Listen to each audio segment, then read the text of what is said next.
Claro que a cultura familiar pode piorar ou melhorar a situação. A criança já tem medo. Bora ferrar. Apesar da sede, vamos que vamos, galerinha. Olha só, eu vou fazer mais um exemplo de sistema de bloquinhos para aplicar as leis de Newton, a segunda lei de Newton mais propriamente dita. E já vou fazer o exemplo 3, acrescentando o plano inclinado, que seria a aula 12, né? E já botei um atritozinho aqui no plano inclinado para contemplar o que o amigo nos lembrou. Tá? Então eu ainda estou finalizando a aula 11, né? Porque a aula 10 era roldana, certo? Professor, o plano inclinado. Ah, é a aula 12. É a aula 12, né? Então eu vou usar aquele exemplozinho para a gente revisar a ideia de plano inclinado. E aí, acabado isso, eu passo as duas tarefas das aulas 11 e 12. A gente fica até o final dessa aula fazendo exercício, né? E eu vou nas carteiras tirando dúvida, batendo o sinal do reforço. Aí, de repente, eu passo a fazer algumas gerais aqui no quadro. Alguns tirar dúvidas, de repente, do volume 3, volume 4. Vamos fazer do jeito ninja, né?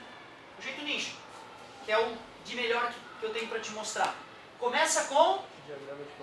Pega o corpo A, pega o corpo B, pega o corpo C e faz as forcinhas. Se o corpo está apoiado numa superfície, não se esqueça que além do peso, tem a normal. Não estou me preocupando muito com o tamanho das setas. Essa seta tem que ser maior, né? Seria o ideal 4 vezes maior, já que a massa é 4 vezes maior, vai gerar um peso 4 vezes maior. Se aqui é maior ainda, para quem tem mais massa, vai ter maior peso. Corda faz força, né? A gente chama de tração. E corda só puxa, não empurra. Tração 2. Tração 2. Já que é uma situação onde não há atrito, afinal não foi falado o coeficiente de atrito, está pronto o diagrama de corpo livre. Concorda comigo?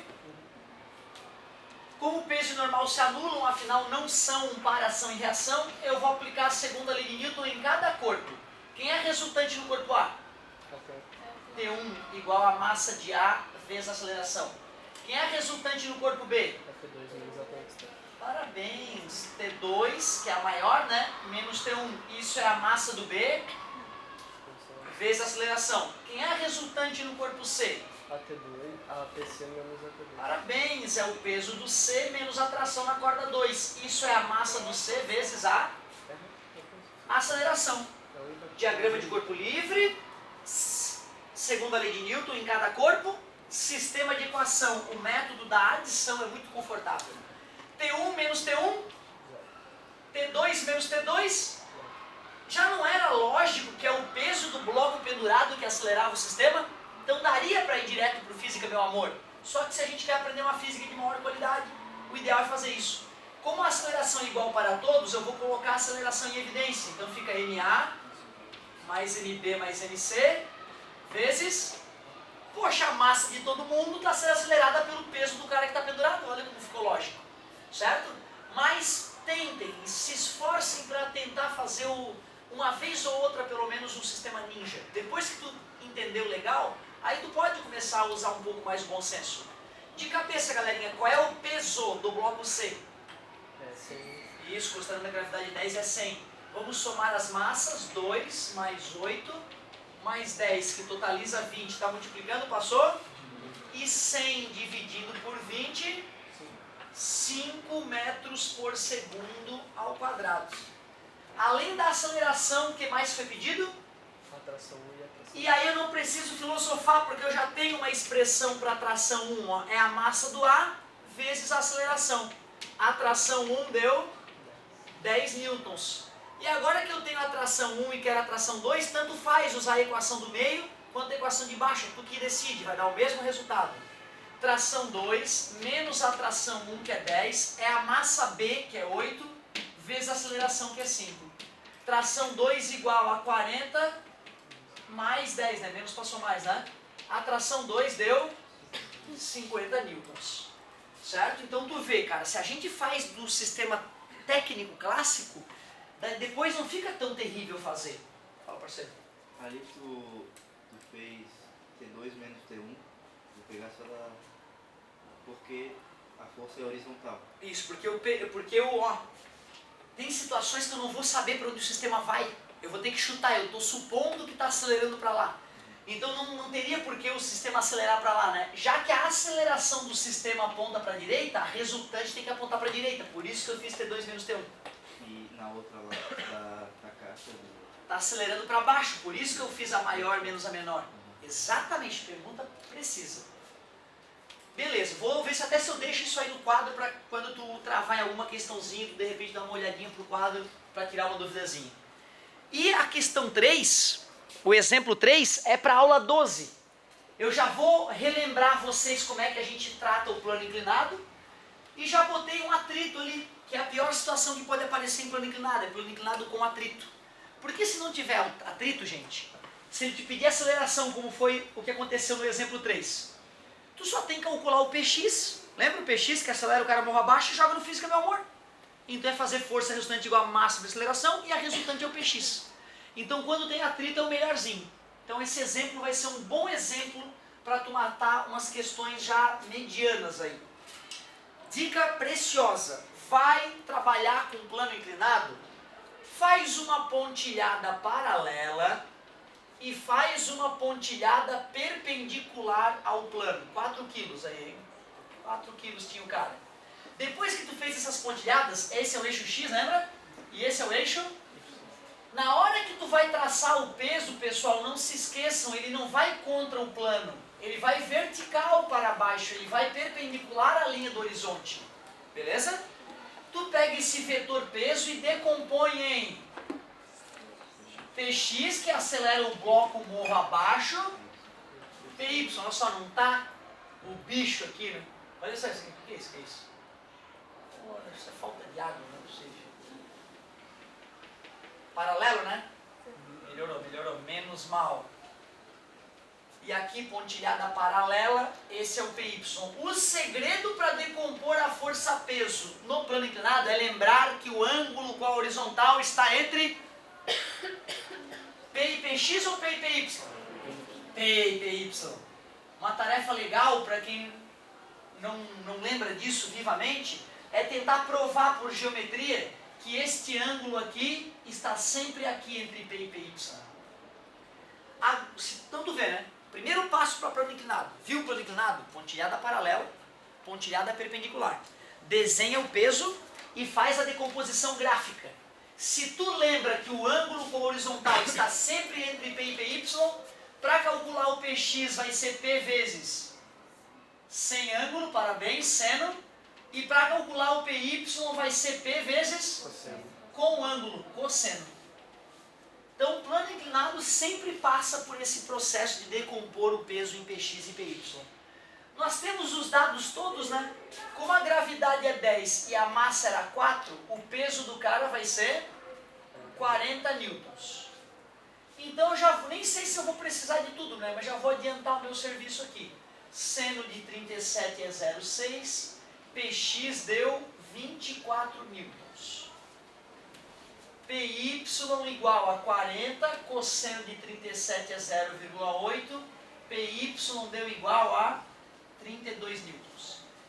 Só por curiosidade, se não houvesse atrito, gente, já teria praticamente acabado o problema, porque a resultante seria o Px, a massa do cara é 4, calcula a aceleração, está multiplicando, passa dividindo, a aceleração daria 6 metros por segundo ao quadrado. Já teria acabado o problema. Tu vê como ficaria a prática, né? E muita gente amarela só porque viu o plano inclinado. Ai meu Deus, o plano inclinado é terrível. Não é bem assim. Se não tiver atrito, calcula o Px e faz física do amor. Mas, putz, tem atrito. Se tem atrito, para onde que ia atuar esse atrito? Para a direção contrária da aceleração. Parabéns, ali está a força de atrito.